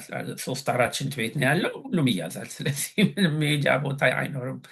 እና ይሄ ልጅ ያጠናል ብሬል፣ በቃ እስኪ አትጩሁብኝ ምናምን ይልና እስከምንተኛ ድረስ ሁላችንም ስለምናወራ ሲያጠና ይሄ ነገር ይህን ብሬል እኮ ብማር እኔ ማታ ማታ ማጥናት እችላለሁ ብዬ ይገርማል። ቱክ ሚ ዋን ሰመር አይ ዲድ ብሬል ማንበብ ጀመርኩ። እና ፋሎዊንግ ሰመስተር ከ12ኛ ነው የወጣሁት ከ30 ተማሪ። አይ ዶንት ኖ ምን ያህል ብሬሉ እንደረዳኝ አላውቅም፣ ግን አንድ እዚህ ላይ ሌሰን ይህን ፓርቲ ያመጣሁት መጽሐፍ ላይ ምንድን ነው ችግር ጥሩ ነው፣ ችግርን አንፍራው። ከመጣ ማለት ችግር ውስጥ መግባት አንፈልግም፣ ግን ከመጣ እኛኑ ሊሞርደን ነው የሚመጣው፣ እኛኑ ሊያስተካክለን ነው የሚመጣው። ምክንያቱም ነገሮች አልጋ በአልጋ ሲሆኑ አንሞረድም። እሱ ነው ትልቁ የሚገርም ታሪክ ነው ዶክተር ብስራት። አሁንስ ብሬል እንዴት ነው? ትንሽ ትሞክራለህ ወይስ? በጣም ብዙ አይደለም ብሬል፣ ብዙ እንትን ነው። ትልቅ ስለሆነ ያኔ ሜል ስንደራረግ በብሬል በኋላ ከልጁ ጋርም ብሬል ስንደራረግ እንትን ነው ሜል አያስከፍሉም፣ በነፃ ነው። ፓኩ ትልቅ ስለሆነ ኤንቨሎፕ ውስጥ ከተኸው ተንብራ አያስፈልገው፣ ወስደ ፖስታ ቤት ይልኩልሃል። እና ወስጉድ ከሃይ ስኩል በኋላ ብዙም ወደኋላ አልተመለስኩበትም። አይገስ ወደኋላ በመለስ አሁን ያውቀው አላውቀው እንደሆነ ግን ኢትስ ናት ዛት ዲፊካልት ሪሊ። ያ ደግሞ ወጣትም ስለሆንኩኝ ያን ጊዜ ወዚ ዚየር እንዳሁኑ ሸምገል አላልኩም። ያ ምናልባት በዚህ ጄኔሬሽን ላሉ ሰዎች አይ ቲንክ ዊንጌት ሲባል በጣም የበፊቶቹ ሰዎች መጽሐፍም ሲጽፉ ብዙ ቦታ ይጠቀሳል። አሁን ኢትዮጵያ ላለችበት ለበጎም ይሁን ለክፉ ብዙ አስተዋጽኦ ያደረጉ ከዛ ወጥተዋል ይባላል እና ያ ምናልባት የሚታወቁ እድለኛ ሆነው ከአንተ ጋር የመማር እድል ያልጋጠማቸው ሰዎች አሉ ወይ? አንተ የምታውቃቸው አሁን ፐብሊክሊ ሀገርን በማስተዳደርም ይሁን በመምራት ደረጃ እድሉን ያገኙ ማለት ነው። አዎ እንግዲህ እኛ በነበርንበት ጊዜ የነበሩ በሀገር መምራትም ባይሆን አሁን ፒቱፒ የሚባል ዶክተር እናውጋው የኔ ባች ነበረ። በሜዲካል ፊልድ ብዙ ኮንትሪቢዩት የሚያደርግ ሰው ነው። ትምህርት ቤት ከፍቷል፣ ብዙ ነገር አድርጓል። ዋን ኦፍ ዘ ታፕ ኤኤንቲ ዶክተር ዶክተር ነጋ ኪሮስ ክላስሜቴ ነው። እሱማ እንደውም ሚዜም ነበር። በጣም ጓደኞችም ነው ቱ ዚስ ዴይ በጣም ክሎዝ ነው። ኢትዮጵያ ሄደህ እንደው ጥሩ የአንገት በላይ ብትብል እሱ የሱን ስም ነው የሚሰጡ። ሃዋርድ አሉ፣ ሐኪሞች አሉ። ብዙዎቹ ኢዘር ቢዝነስ ውስጥ ናቸው ወይም ሜዲካል ፊልድ ውስጥ ናቸው። አንድ ጊዜ አልፎ አልፎ አሶሲዬሽን ሚቲንጎች ላይ አሉ። ምን መሰላየ ዊንጌት ክሬዲትን ብሰጠው እነዚህ ልጆች ዊንጌትን ባይመጡ የትም ቢሆኑ ሰክሰስፉል የሚሆኑ ልጆች ነበሩ። ስማርት ናቸው። እኔ 9ኛ ክፍል ሆነን ዮሐንስ አሁን ዶክተር ዮሐንስ ሆኗል። ስፓኒሽ እንትን ቴክሳስ ነው፣ ትልቅ ክሊኒክ አለው እና በጣም ትላልቅ ሪል ስቴቶች ውስጥ ሁሉ አለው። 9ኛ ክፍል ሆነን ፖኬት ሳይዝ ዲክሽነሪ ጠይቀኝ የፈለግከውን ይለኝ ነበር እና አውጥቼ ኤኒ ፔጅ እኔ አሁን ራሱ እኔ እንጃ ብትጠይቀኝ አይ ዶንት ኖ ዲክሽነሪውን በመማር ይመስለኝ አይ ዶንት ኖ አሌክስ ሜቢ እናንተ ታውቁ ማለት አት ዳት ታይም ሸምድዶታል ፍሮም ኤ ቱ ዚ። እንደዛ አይነት ልጆች ነበሩ። ቨሪ ሰክሰስፉል ኦፍ ኮርስ ኢስ ዳይንግ ጀነሬሽን። ከስር ስለማይተካ በኋላ ተዘጋ። ያው በደርግ ጊዜ ቀየሩት። አሁን ዊንጌት የሚባል አለ፣ ግን ወደ ቴክኒካል ስኩል ቀየረውት እና ያኔ እንግዲህ ጀነራል ዊንጌት ማለት የእንግሊዝ ሀገር ጀነራል ነው እና ያኔ ከጣሊያን ጦርነቱ ጊዜ ኢትዮጵያን ከረዱት አንዱ ጀነራል ከጣሊያን ለመውጣት እሱ ነው እና ለሰውየው እንደ ጊፍት ነው በስሙ ትምህርት ቤት ይከፈትና በጣም ታፕ ኦፍ ዘ ካንትሪ የሆኑትን ሰዎች አድርገን እና አብዛኛው ስኮላርሽፕ ገንዘብ ደግሞ ከእንግሊዝ ሀገር ነው የሚመጣው። መክፈል የምንችል ሰዎች እኛ ከፍለናል። በጊዜው ፋሚሊያችን መክፈል ይችል ስለነበረ፣ ግን አብዛኞቹ ከገጠር የሚመጡ ኦልሞስት 80%ቱ በነፃ ነበር የሚማሩት እና ያንን ጀነራል ላደረገው ለኢትዮጵያ ላደረገው ኮንትሪቢዩሽን ተብሎ ነው ይሄ ትምህርት ቤት የተከፈተው እና ኦልሞስት ኤቭሪባዲ መለስ ዜናዊ የዊንጌት ተማሪ ነበረ። የኔ ባች አልነበረም። ኦፍኮርስ ብዙ ልዩነት አለ እድሜያችንን። አይ ዶንት ኖ የተለያየ ሰዎች የተለያየ ኦፒኒየን አላቸው። ግን አትሊስት እንደዛ አይነት ሰዎች አገር በምራት ደረጃ የደረሱ ሰዎች ነበሩበት። አሁንም ብዙዎቹ ሰክሰስፉል ናቸው፣ ስቲል አሉ። እኔ እንግዲህ ሰከንድ ላስት ጀነሬሽን ከኔ በኋላ አንድ ባች አለ። ከዛ በኋላ ተዘጋ ትምህርት ቤቱ። በዚህ ላይ ዶክተር ብስራት እንዲያሁን ስለ ዊንጌት ካነሳህ አይቀርና እናንተ በጊዜው የተማራችሁበት ምን አይነት ስታይል አፕሮች ነበረው ትምህርቱ? እንዴት አይነት ነገሮች ነበሩ የሚያስተምሯችሁ? ለምንስ ነገሮች ኤክስፖዝድ ሆናችኋል በዛ ጊዜ? እንዲያው ለተመልካቹ ይሄን ነገር ሜይ ቢ የተወሰነ ነገር ኤክስፒሪየንሱ እንዲያደርገው ያንተ ያለፍክበትን መንገድ እንዲያው እሱን ሼር ማድረግ ብትችል። ምን አይነት ነገሮች ካሪኩለሙ ምን ይመስል ነበር? እንዴት አይነት ነበር የሚለውን እስቲ ትንሽ በእሱ ላይ ነካ አድርገህ ብታልፈው። ትምህርት ቤቱ በጣም ፉሊ ኮምፕሪሄንሲቭ ነው። ኦልሞስት 90 ከአማርኛ አስተማሪ በስተቀር አብዛኞቹ አስተማሪዎች ከእንግሊዝ ሀገር ነው የሚወጡት። ቲፒካል የእንግሊሽ ካሪኩለም ነበር የምንከተለው። ለምሳሌ እንግሊዝኛ ሶስት አስተማሪ አለ። ሪዲንግ ለብቻው ነው፣ ኮምፕሬንሽን ለብቻው ነው፣ ግራመር ለብቻው ነው። ማትስ እንደዚሁ፣ ጂኦሜትሪ፣ አልጀብራ የሚያስተምሩ የተለያዩ ናቸው። ፉሊ ዴዲኬትድ ነው ከአካዳሚካሊ። ይሄ ኤ የሚሉት ሌቭል ኤ ነው ምናምን የሚሉትን ነበር የሚያስተምሩን። ሶ በዘጠነኛ እና በአስረኛ ጠቅላላ ሃይ ስኩል መማር የሚገባንን ነገር ሁሉ አስጨርሰውናል ማለት ነው። ግን በጣም ከአካዳሚኩ በላይ ደግሞ በጣም ዩኒቲ ነበረ። ምክንያቱም ልጆቹ ከዘ ሆል ኢትዮጵያ ነው የሚመጡት። ሳውዘርን ሆንክ፣ ኖርዝ ሆንክ፣ አዲስ አበባ ልጅ ሆንክ ኢደዝን ማተር። የጀነራል ልጆች ነበሩ፣ የሀብታም ልጆች ነበሩ፣ ምንም የሌላቸው የድሃ ልጆች ነበሩ። ሶ ዩኒፋይድ። በተለይ ስፖርት በጣም ኤምፈሳይዝ የሚደረግ ነበር። አንድ ላይ ነው የምንበላው። ሶ አራት ቦታ ከፍለውን፣ አራት ሀውስ ይባላል። ብሉ በከለር ነው፣ ግሪን ሬድ አድርገው ከፍለውን እያንዳንዱ ሀውስ ኮምፒት ያደርጋል። ኢንዲቪጁዋሊም ኮምፒት እናደርጋለን። ሀውሳችን ኮምፒት በሚያደርግበት ጊዜ እዛ ሀውስ ውስጥ አይዶን ነው ሜይ ቢ 30 ልጅ ይኖር ይሆን፣ እንደዚህ ይኖራል እያንዳንዱ ሀውስ ውስጥ። ያ 30 ዩኒቲ ሰፖርት ኢቻዘር ከምንም አገርና ከምንም ኤትኒክ ግሩፕ ጋርና በቃ ያለው ዩኒፊኬሽን ልነግርህ አልችልም። ምግብ ሰርቭ የምናደርገው በተራ በተራ ተሰጥቶን ነው። በቃ ኢትስ ጀስት ፋሚሊ። እሱ ነው እኔ ትልቁ ሚስ የማደርገው ፓርት። አካዳሚካሊ ብዙ ትምህርት ቤቶች ሊኖሩ ይችላሉ። ፕላስ አዳሪ ትምህርት ቤት ነው። ሰመሩን ነው ተነስተን የምንወጣው። የሩጫ ውድድር አለ። ወደ 11 አይነት ስፖርቶች አሉ ኢንቮልቭ የሚያደርጉን።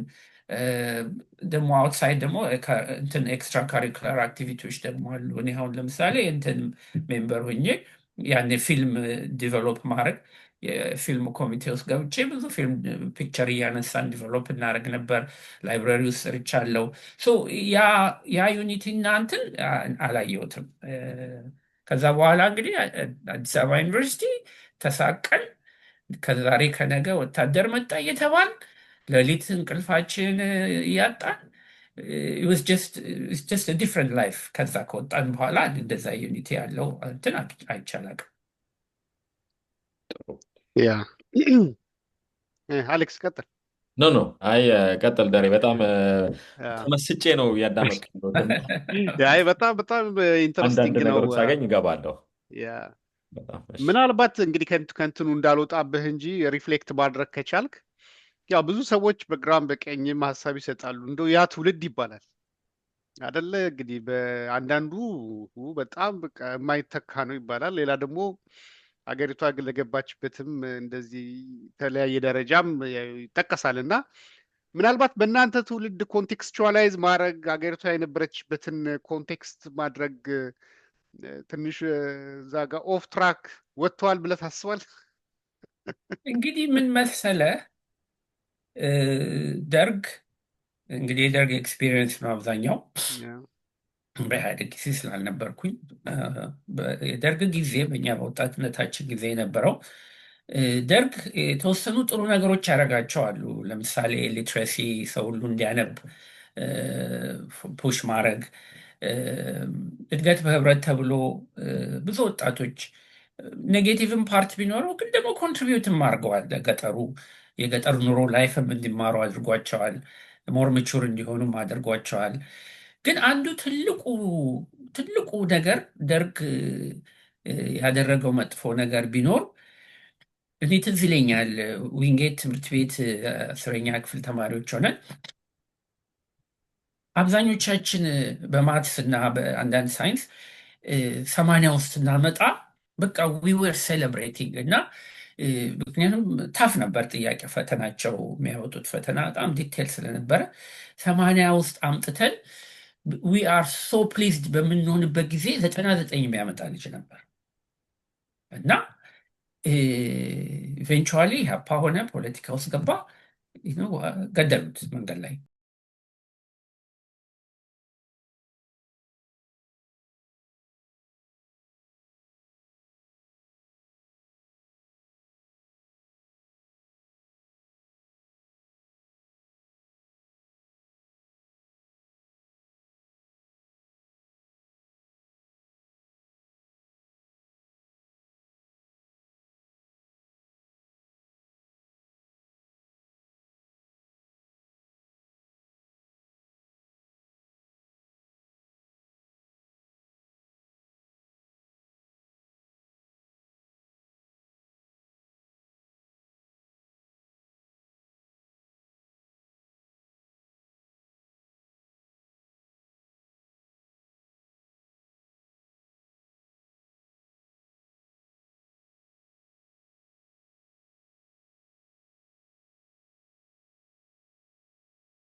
እንደ ሚድል ኦፍ ሜን ስትሪት።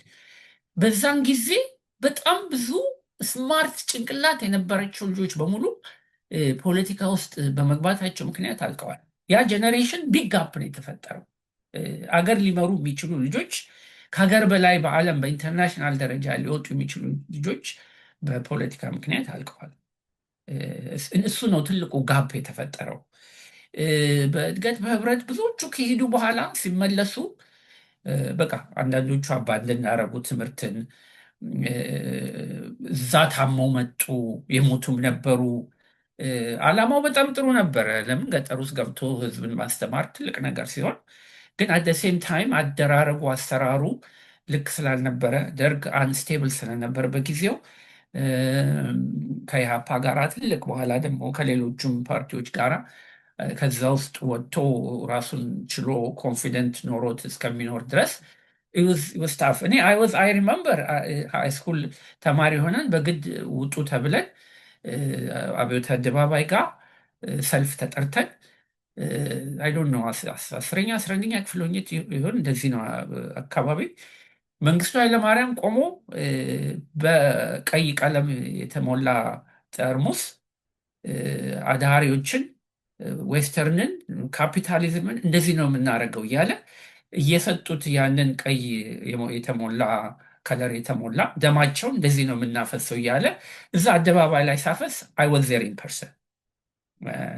ሶ ያ ጀኔሬሽን ቤስት ኦፍ ዘ ጀኔሬሽንስ አምጠፍ የሉ ጎን ዩኒቨርሲቲ ውስጥ ተማሪዎች ውስጥ ሆነን ሌሊት ተኝተን ይመጡ ነበረ። አይ ሪመምበር ዋን ታይም ክላስ ውስጥ አንድ አሜሪካዊ ማትስ አስተማሪ ፕሪካልኩለስ ሲሆን ካልኩለስ ያስተምራል እና ገና ፈርስት ይር ክላስ ስለነበረ ላይክ 300 ፒፕል ትልቅ አዳራሽ ውስጥ ነው። ሁሉም ሜጀር የሚወስዱት ክላስ ስለሆነ ኮመን ኮርስ ስለሆነ ያስተምራል። እያስተማረ ኢን ዘ ሚድል ኦፍ ሂዝ ቲቺንግ ፖሊሶች መጥተው ከበቡን፣ ወጡ። ስቴጅ ላይ ከሌ ከሌ ከሌ ከሌ የምትባሉ 4 ስም ጠሩ፣ ኑና ውጡ አሉ። ትፈለጋላችሁ። አልወጡም ልጆቹ። አይ እንግዲህ የማትወጡ ከሆነ ዙሪያውን ከበናችኋል፣ አይዲ ካርድ እያሳችሁ ነው የምትወጡት ሲባል እንደሚያያዘው ስላወቁ እነዛ 4 ልጆች ወጡ ማለት ነው። ከዛ በኋላ አላየናቸው። አንድ ጓደኛዬ ያን ፈርቶ እኔም ስላለሁበት ይጠቁሙብኛል ብሎ ከኛ ጋር ሕክምና ውስጥ መግባት የሚፈልግ ልጅ አግሪካልቸር ሽሽት ወደ አለማያ፣ ያን አግሪካልቸር አለማያ ነው። አለማያ የሄደ ልጆች አሉ። ሜጀር የቀየሩ ሰዎች አሉ። ድሮፕ አውት ያደረጉ አሉ። በጣም ብዙ በቃ ጀስት ዶንት ሾው አፕ ኤኒሞር። ያ ጋፕ ይመስለኛል ትልቁን ችግር ለኢትዮጵያ የፈጠረው። እነዛ ልጆች ዛሬ ቢኖሩ ያው በእኔ ዕድሜ ያሉ ሰዎች ናቸው የሚሆኑት። ምን ሀገሪቷን የት ያደርጉ እንደነበረ አላውቅም። እኔ እሱ ነው የሚታየኝ በጊዜው። በጣም የሚያሳዝን ያው የሀገራችን ታሪክ ነው እሱና እንግዲህ ምናልባት ወደ እንትኑ ስንመለስ ከዛ ምናልባት በኋላ ፋርማሲ ላይ እንመጣበታለን። ወደዛ ያድከውን አጠቃላይ ኮንትሪቢሽን ስለምናነሳ ከዛ በከፍተኛ ውጤት ያው ዩኒቨርሲቲ ገብተህ ከዛ በፋርማሲም ግራጁዌት አድርገህ ከዛ ማስተርስንም አናሊቲካል ኬሚስትሪ አዲስ አበባ፣ እንደውም አዲስ አበባ አናሊቲካል ኬሚስትሪ እኔ በዛ ጊዜ የጋዝ ክሮማቶግራፊ ነው መሰለኝ ያልከው መኖሩ ራሱ ገርሞኛል። ኦኬ ምክንያቱም አሁን ራሱ ስናወራ እንዶ ካለም በቃ ወይ ተበላሽቷል ነው ምንድን ነው እንግዲህ ከስንት ዓመት በኋላ ማለት ነው። እና ሲደራጅ በጥሩ ሁኔታ ነበር የተደራጀው ማለት ነው። ያ እና የነበሩት ልጁ ሰዎች ሪሊ አይ ዋንት ቱ ጊቭ ክሬዲት ዶክተር ኤርሚያስ፣ ፕሮፌሰር ኤርሚያስ አሁን ፕሮፌሰር ኤመርተስ ነው፣ ዶክተር ብርሃኑ የሚባሉ ነበሩ። እምልህ ኬሚስትሪ ዲፓርትመንት በጣም ስትሮንግ ነበሩ። በጊዜው ግራጁዌት ስኩል አልነበረም ፋርማሲ፣ አንደር ግራጁዌት ብቻ ስለነበረ ፋርማሲ የተማረ ሰው ማስተርስ ለመማር በፋርማሲ ውስጥ አልነበረም። ስለዚህ ምንም ምርጫ አልነበረንም። ክሎዘስት ኬሚስትሪ ስለነበረ ነው። እና ጋስ ሊኩዊድ ክሮማቶግራፊ ነበረ እና ኤምአርአይ ነበረ። ይገርመሃል ለሪሰርች ብዙ የሚሰሩት ሪሰርች ነበር። እነዚህን ሰዎች እንግዲህ ውጭ ሀገር ሄደው ተምረው ዲፓርትመንታቸውን በጣም ሰክሰስፉል ካረጉ አንዱ ትልቁ ነገር እነሱ ናቸው። አይ ቲንክ ፈርስት ዋን ፒኤችዲ ፕሮግራም ለመጀመር በኋላ እድል አጋጥሞኝም ደግሞ የማስተማር እድል እንትን አለኝ። ማስተርስ ካገኘ በኋላ እዛው አጀንት ፋክልቲ ሆኜ ማስተማር ጀመርኩ። ሰከንድ ይር ተማሪ ከአናሊቲካል ኬሚስትሪ ላብ ማስተማር ጀምሬ ሳያቸው እንደውም የነሱ ኢንቱሲያዝም የነሱ ዴዲኬሽን የነሱ ሰክሰስ ነው እንዴ በማስተርስ ማይዤ መቆም የለብኝም። አይ ሃቭ ቱ ጎ ኦል ዘ ዌይ ቱ ፔድ ተርሚናል ዲግሪ ከሌለኝማ ከነሱ ጋራ ምንም መነጋገርም አትችልም። ዘይ ሶ አፕ ሃይ ሪስፔክቱ አለ። በዚህ ላይ አኮምፕሊሽኖቻቸው በጣም ትልቅ ነው እና ያ ነው እንደውም ኢንቲሚዴት አድርጎኝ ኖ መቀጠል አለብኝ ኦል ዘ ዌይ ቱ ዶክትሬት ዲግሪ ማግኘት አለብኝ ብሎ ያስባልኝ አንዱ እንደውም የእነሱ ሰክሰስ ነው ለሌሎች ሁሉ እንትን የሚያደርግ ሬዲየት የሚያደርግ እና ያን የነበሩት ልጆች በሙሉ አሁን ዛሬ ብዙ ቦታ አሉ። አሁን እዚህ መርክ የሚሰሩ ልጆች አሉ። ዩኒቨርሲቲ ኦፍ ዴልዌር ፕሮፌሰር ሆነው ኢንዲያና። ይሄ እንግዲህ እነዚህ እኔ ኮንታክት ያለኝ ናቸው በሙሉ ኦል ሰክሰስፉል በየሄዱበት ቦታ እና የስ ነበረ ድሮ በልጅነት ነገሮች ነበሩ ብለን እንደምንለው ሳይንሱም ስተዲውም ሪሰርቹም ነበረ። እንዲያው በዚች ላይ አድ ለማድረግ ያህል ደሬ ዶክተር ብስራት በዛ ጊዜ እንግዲህ ይሄ ነገር 5 ኪሎ ነው አይደለም? 5 ኪሎ በዛ ጊዜ አሁን ትምህርት በምትማሩበት ሰዓት እነዚህ አሁን የጠቀስካቸው ሰዎች ሪሰርቾችን ይሰሩ ነበረ?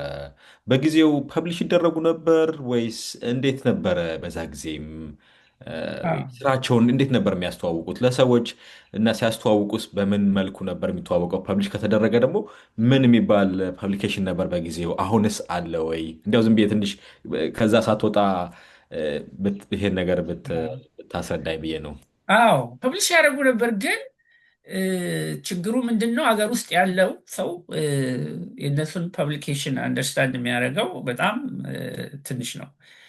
ስለዚህ አብዛኞቹ በኋላ ፒኤችዲም ከጀመሩ በኋላ ሪኳየርመንት አሁንም ሪኳየርመንት ነው።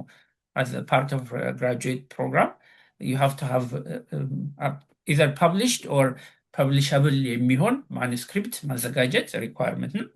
ግን አብዛኛው ኮኔክሽናቸው ከዩሮፕ ጋር ነው። አብዛኛው ፐብሊኬሽናቸው ዩሮፒያን ጆርናል ላይ ነው። ኢትዮጵያ ያለ ጆርናል እንደዛ ኳሊቲውን የጠበቀ በጊዜው አንድ ሁለት ቢኖርም ግን የኢትዮጵያን ኬሚካል ሶሳይቲ ነበረ። በሜዲሲን ደግሞ የኢትዮጵያን ሜዲካል አሶሲዬሽን የሚያወጣው ጆርናል ነበረ። ግን አብዛኞቹን ፐብሊሽ የሚያደርጉት ዩሮፒያን ጆርናል ላይ ነበረ። ግን ሰው ሃይሊ ሳይንቲፊክ ስለሚሆን ለሎካሉ ሰው አስቸጋሪ ነው ለማግኘት። ኢቭን እኔም የሰራሁት አንታይ ኮንቨልሳንት ላይ ኢትዮጵያኖች ፌኒቶይንን እንትን ያደርጋሉ ወይ ፋስት ራፒድ ሜታቦላይዘርስ ናቸው በሚል የሰራሁት ሐኪም ፐብሊሽ አድርጎታል። ብለድ እየሰጠን አናላይዝ እያደረግን ብለድ ሌቭሉን የፌኒቶይን እሱ ደግሞ ክሊኒካሊ ሲዥር አላቸው የሚለውን ከኔክት አድርገን ቴራፒውን ሪሌሽንሽፕ ብለድ ሌቭሉን ከኤፊካሲው ጋር ለማድረግ ፐብሊሽ አድርጓል። የስ ፐብሊሽ ይደረጉ ነበር፣ ግን ኢትዮጵያ ጆርናል አልነበረም ያን ጊዜ እንደዚህ አይነት ነገር ፐብሊሽ የሚደረጉበት። አይ መልካም። አሁን እንግዲህ ያው ሀገሪቷም አንስቴብል የሆነች እንግዲህ በሬሳ ላይ እየተረማመዳችሁ ነው የተማራችሁት። ይሄንን እንግዲህ ከኢትዮጵያ መንጭቄ ላውጣ ነው። ኦኬ አቅሶ ነው። አንተ ደግሞ ሰላም ደሩ ብለህ ሰዎቹን አዘናክተን የወጣውና መልካም። እንግዲህ ስንጀምር እንደጠቀስነው በ1960ዎቹ መጀመሪያ ላይ ኢትዮጵያ ምን ትመስላለች ያኔ ብዬህ ነበርና አሜሪካስ ምን ትመስላለች ስትገባ በወቅቱ? እንግዲህ አሁን ያለንበት አስተማሪዋ ኢሜል አድርጎላት I was surprised. I don't know. እንዲህ ማለት አይገባኝም ነበር ግን this is how they did it ሲለኝ አይ ምን መሰለህ ስንቀጥርህ አለኝ። እዚህ ላይ ነው እንግዲህ that's when I made the decision. ስንቀጥርህ the lowest ፋርማሲስቶች ከሚቀጠሩበት አየህ ጥቁር መሆን ፎሬነር መሆን አክሰንት መኖሩ ነው እንግዲህ ዝቅተኛው የደሞዝ ስኬል ላይ ነበር ያደረግንህ እና ብዙ ሩም አለኝ አንተን ለመጨመር እና አይከን ቢት ያን የሰጡን ብሎ ሲለኝ አዘንኩ በዛ በቃ እና